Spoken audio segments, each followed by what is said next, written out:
માતાજી મિત્રો, Ruby kitchen કિંગમાં તમારું સ્વાગત છે। તો આજે આપણે બનાવીશું વધેલા મગમાંથી વડા, તે પણ એકદમ સરસ ક્રિસ્પી અને એકદમ અંદરથી સોફ્ટ।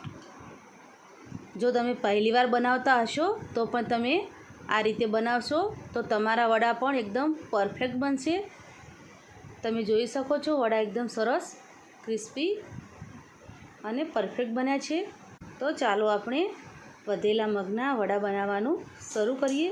તો આપણા આ એક વાટકી જેટલા મગ છે, તો આ મગ બાફીને લીધા છે। તમારે પલાળીને તેને પીસીને લેવા હોય તો પણ તમે લઈ શકો છો। તેનો આ રીતના વડા બનાવીને ઉપયોગ કરી લેવાનો, એકદમ સરસ વડા બને છે। એક વખત તમે આ રીતના વડા ચોક્કસથી બનાવજો, તો મગ પણ તમારા વધ્યા છે તો ઉપયોગમાં લેવાઈ જશે અને વડા પણ એકદમ સરસ બનશે। તો સૌપ્રથમ આપણે મસાલો કરી લઈશું।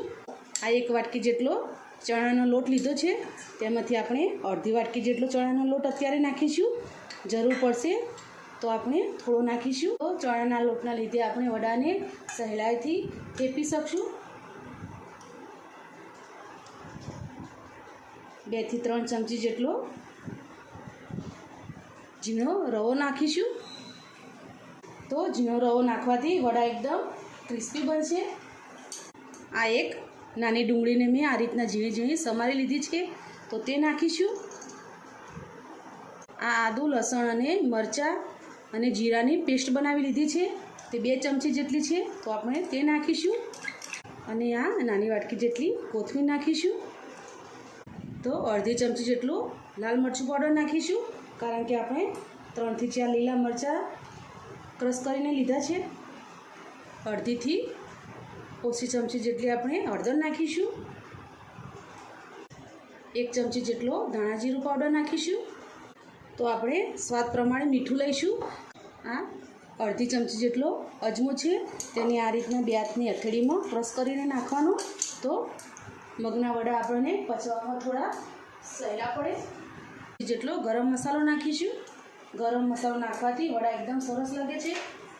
તો હવે તેની ઉપર થોડું આ રીતના 1 ચમચી જેટલું મોણ નાખીશું, એટલે વડા અંદરથી એકદમ સરસ સોફ્ટ બને। તો હવે આપણે બરાબર મિક્સ કરી લઈશું। પાણીની જરૂર પડે તો જ પાણી નાખવાનું।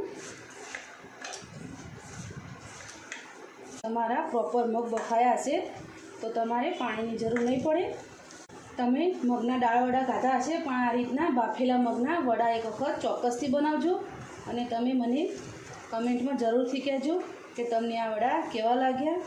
આ વડા એટલા સરસ બને છે કે તમે એક વખત બનાવશો તો પણ તમે વારંવાર બનાવવાની ઈચ્છા થશે। અને આ વડા તો હેલ્થ માટે પણ બહુ સારા કહેવાય। જ્યારે આપણે બીમાર હોઈએ છીએ ત્યારે આપણે ડૉક્ટર પણ મગ ખાવાનું કહે છે। કોઈને બાફેલા મગ ના ભાવતા હોય અને આ રીતના વડા બનાવીને પણ તમે ખાઈ શકો છો।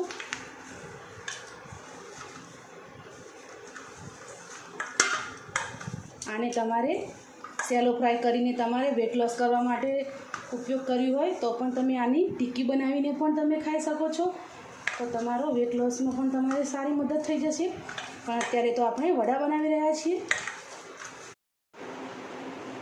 તો હવે આ મિશ્રણની અંદર આપણે થોડો 1 વાટકી જેટલો બાજરીનો લોટ નાખીશું।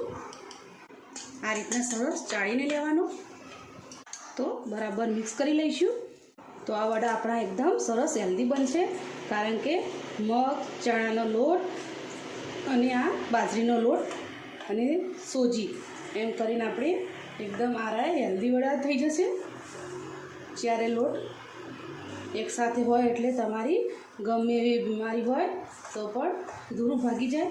જો તમારે ચણાનો, બાજરીનો અને રવો ના લેવો હોય તો તમે એકલો ચોખાનો લોટ નાખશો તો પણ આ વડા એકદમ સરસ ક્રિસ્પી બનશે।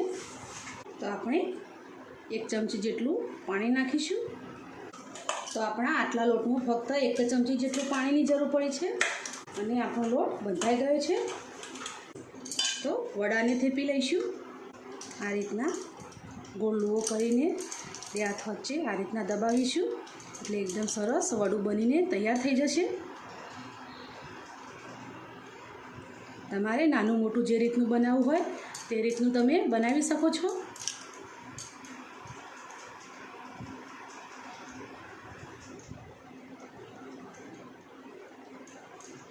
અને ખાવામાં તો આ વડા એટલા સરસ બને છે, તમે બીજા કોઈ વડા ખાવાની ઈચ્છા જ નહીં થાય ને આ રીતના તમે મગના વારંવાર વડા બનાવીને ખાશો.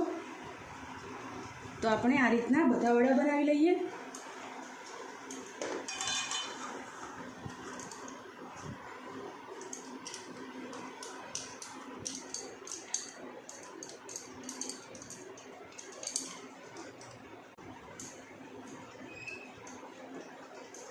તો આપણા બધા વડા બનીને તૈયાર થઈ ગયા છે.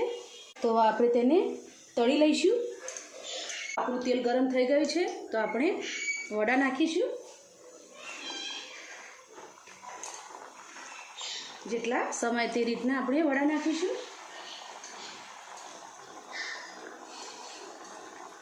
નીચે બરાબર ચડી જાય ત્યારે જ આપણે વડાને ફેરવશું. તો એક સાઈડમાંથી સરસ વડું ચડી ગયું છે, તો આપણે પલટાવી લઈએ.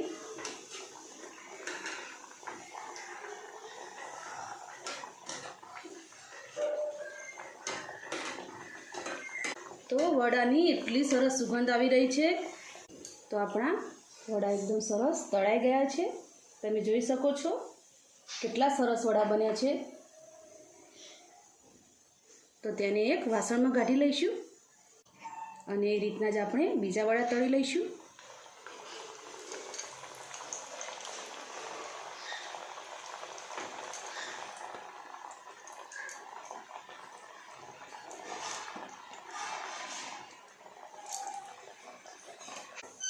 તો આપણા બધા વડા બનીને તૈયાર થઈ ગયા છે. તો હવે આપણે સર્વ કરી લઈશું. તો આપણા એકદમ ક્રિસ્પી વડા બનીને તૈયાર થઈ ગયા છે.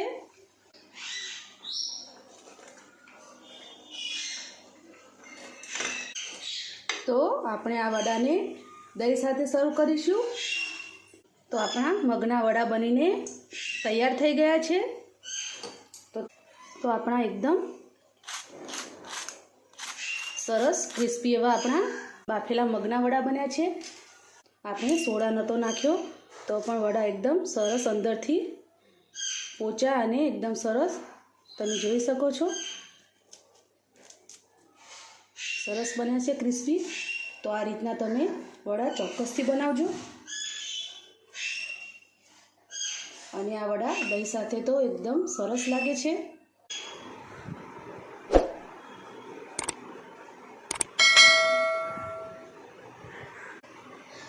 તો તમે પણ આ રીતના ઘરે વડા ચોક્કસથી બનાવજો અને મને કમેન્ટમાં જરૂરથી કહેજો કે તમને આ રેસીપી કેવી લાગી. જો તમને આ મારી રેસીપી ગમી હોય તો વિડીયોને લાઈક કરો, શેર કરો, સબસ્ક્રાઈબ કરો અને ફરી મળીશું એક નવા દિવસે એક નવી રેસીપી સાથે. તો અત્યારે બાય બાય.